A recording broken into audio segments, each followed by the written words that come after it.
Hello, class. Today I'm going to be talking to you about President John F. Kennedy, one of the more interesting figures of the American 20th century. We'll start with Kennedy's background. He was born in 1917 in Brookline, Massachusetts. He was Irish Catholic, and he came from a very wealthy family. His father, Joe Kennedy, was one of the wealthiest businessmen in the United States. He attended Choate, a private prep school in New England, and then later Harvard University, graduating from Harvard in 1939. Kennedy, as a young man, was quite sickly. He was often in and out of the hospital. He was not a terribly motivated student until about his junior year in college, when he got motivation and actually became a very good student in his last couple years at Harvard. Kennedy was thinking of becoming a journalist. The strong-willed and domineering father, Joseph Kennedy, had his sights set on his oldest son, young Joe, going into politics. But when young Joe was killed in World War II, those expectations devolved onto John, who was then expected to fill his older brother's footsteps, or fill his shoes, and go into politics. During the war, John Kennedy served as a naval lieutenant. He commanded a patrol boat, a PT boat in the South Pacific, and rescued, and when that boat was torpedoed and went down, Kennedy rescued a number of his shipmates, and became a legitimate war hero for those exploits. He also kind of in his family lineage, he was descended from kind of Boston Irish royalty. On his mom's side, his granddad was Honey Fitz, who had been the mayor, the very popular mayor of Boston. And his granddad on his Kennedy side had been a ward boss and had been involved in of course, Democratic politics in Boston. And on both sides of his family, his great-grandparents were first-generation emigres from Ireland to the U.S. in the 1850s, following the potato blight in Ireland. Kennedy returned home and ran for Congress in 1946, supported strongly by his family, who were prominent in Boston. And he was elected. Then he was reelected to Congress twice. And then in 1952, he ran for the U.S. Senate, and he ran a brilliant campaign and defeated Henry Cabot Lodge, member of the old Yankee Lodge family, political dynasty in Massachusetts, and then was reelected to the Senate in 1958. He suffered from more medical ailments, severe ones, while he was in Congress. He suffered from Addison's disease, a very severe illness, and at one point had to have a major operation that required him to be out of action as a senator for many months. Nonetheless, and despite a relatively lackluster career in the Senate, he was good-looking and well-spoken, and became known as something of an expert on foreign affairs. He was an ardent Cold Warrior, and he sought the vice presidential nomination on the Democratic Party ticket in 1956, narrowly losing out to Estes Kefauver, and really kind of establishing a national reputation for himself in the process of running for the vice presidential nomination. He essentially began his presidential campaign for 1960 right then and there. He was very media savvy. He was very good on television when television was in its infancy. And of course, he had the support of his extremely prominent, wealthy father, Joseph P. Kennedy, which didn't hurt. Kennedy campaigns never lacked for money or professional staffing. In 1960, Kennedy defeated some tough rivals on the Democratic side in Senator Hubert Humphrey, the liberal icon, and also the Senate Majority Leader, Texan Lyndon Baines Johnson. In the general election, Kennedy ran to the right of Vice President Richard Nixon on the Cold War, promising to be a more aggressive and more effective Cold Warrior than Nixon or essentially Eisenhower had been. He had to deal with the fact of his Catholicism during the campaign. No Roman Catholic had ever been elected the U.S. president. Democrat Al Smith had gained the Democratic Party nomination in 1928, but had lost badly to Herbert Hoover, largely because of his Catholicism. In September of 1960, on September 12th, Kennedy took the issue of his Catholicism head on, speaking to a number of Protestant clergy in Houston, Texas, and most felt that he very effectively dealt with the charge that as president he would be subject to the direction from the Pope or other top Catholic officials.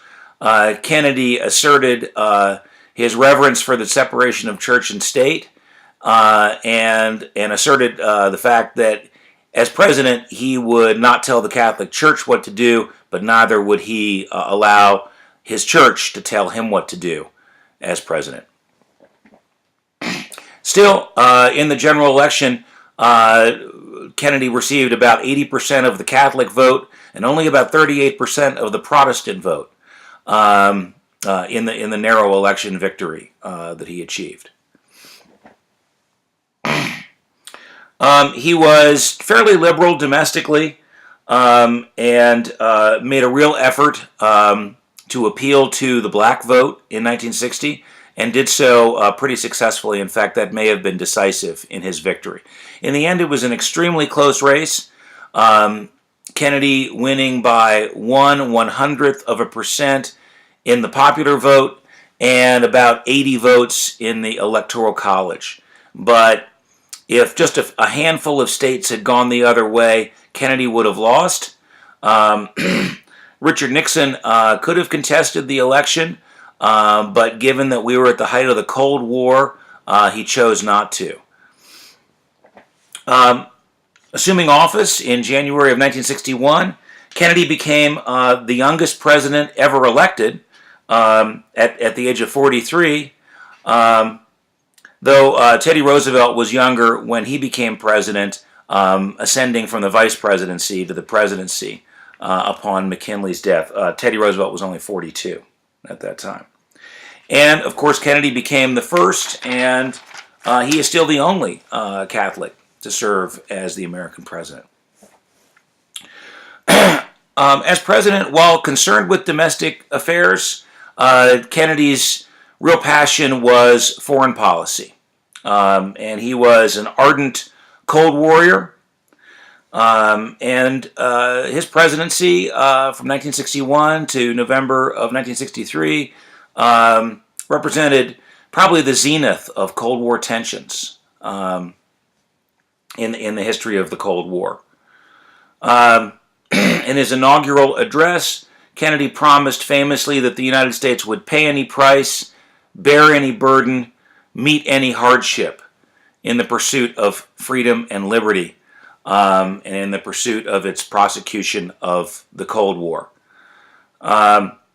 He differed with Eisenhower's approach in some fundamental ways, and had complained falsely, as he knew, on the campaign trail that Eisenhower had allowed a missile gap to develop between the United States and the Soviet Union. In other words, that the U.S. had fallen behind the Soviet Union in its missile, long-range nuclear missile capacity. Kennedy had capitalized on the sense that, particularly during his second term, Eisenhower, the old general, had allowed the U.S. to fall behind the Soviet Union. This concern was really heightened and sparked by the fact that the Soviets were able to launch a satellite, Sputnik, that successfully orbited the Earth in October of 1957.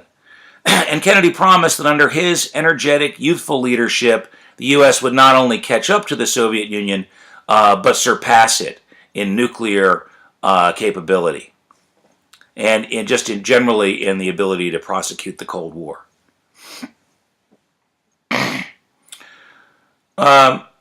He also rejected Eisenhower's reliance on the doctrine of massive retaliation, which of course was the doctrine that promised that the U.S. could hit the communists anywhere, anytime with nuclear weapons. He rejected that as too clumsy and impractical of a doctrine. Instead, Kennedy adopted an approach that he called flexible response, which relied quite heavily on the use of special forces, such as the new Green Berets, and special operations by the CIA, and that also relied, quite frankly, on a reversal of Eisenhower's fiscal restraint in terms of military spending. Kennedy favored an increase in military budgets. Essentially, Kennedy wanted to be able to fight with small to not so small groups of forces, wanted to be able to fight communist insurgency anywhere in the world.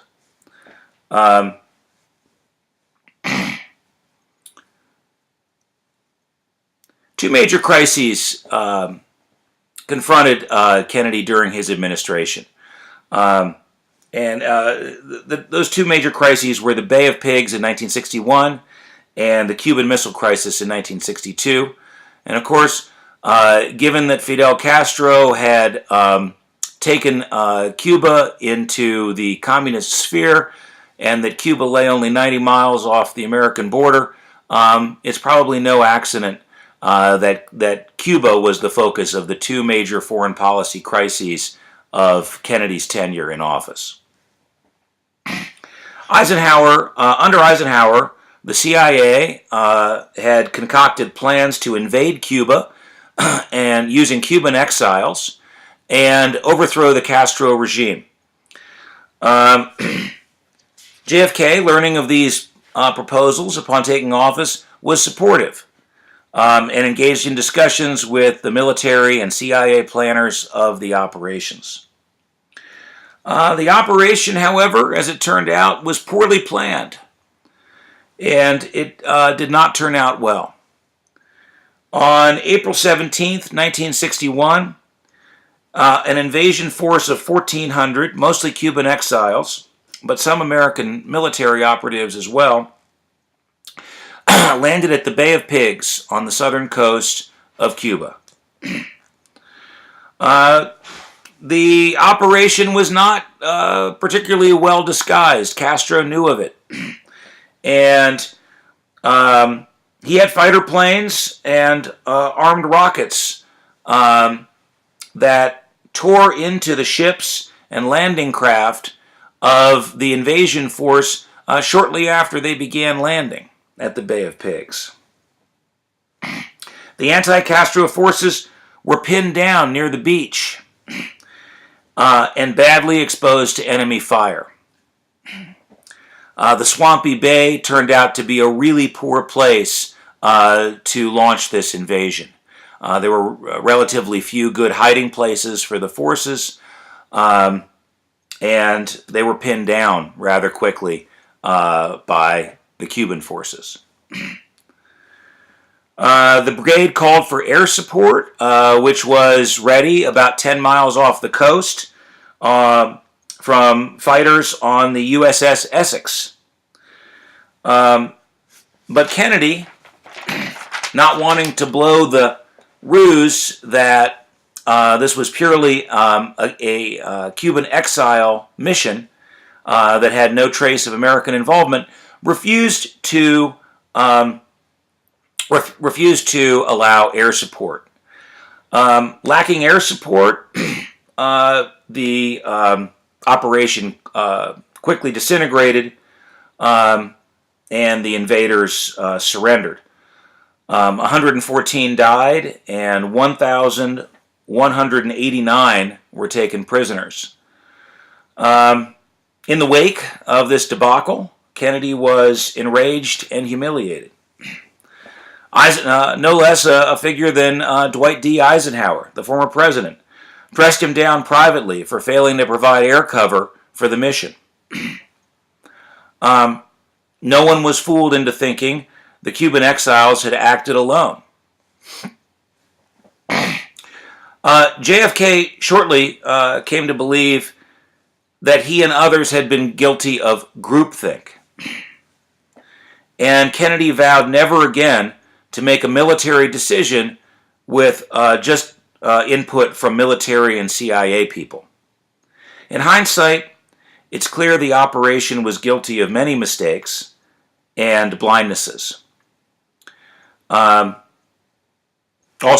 in the aftermath of the failed operation, Kennedy fired Allen Dulles, the longtime head of the CIA, and many of the other top CIA officials. The CIA had been wildly over-optimistic in its assumption that the Cuban people would rise up and try to throw off the Castro regime. The CIA had done an extremely poor job of keeping the invasion a secret, and they had picked an extremely poor location as the site for the invasion. In June, Kennedy had another blow to his foreign and defense policies. He had a particularly poor summit in Vienna with Nikita Khrushchev, the Soviet leader. Khrushchev acted belligerent at the meeting, and he really showed little respect for the new young president, treating him brusquely and rudely throughout the meetings. Following on the heels of the Bay of Pigs, the summit undoubtedly put salt in the new president's wounds and convinced Kennedy of the need to prove his mettle and his toughness vis-a-vis the Soviets in the future. Khrushchev's aggressive and belligerent posture during Kennedy's presidency. Khrushchev resumed atmospheric testing of nuclear weapons in September of 1961, and he sent increasing numbers of military personnel to Cuba beginning in 61, and then in the summer of 1962, he began arming Cuba with offensive missiles. All of this ratcheted up Cold War tensions to the highest level they would reach during the entire history of the Cold War. Moving on to the Cuban Missile Crisis. Actually, we'll pause here, and I'll come back in a minute.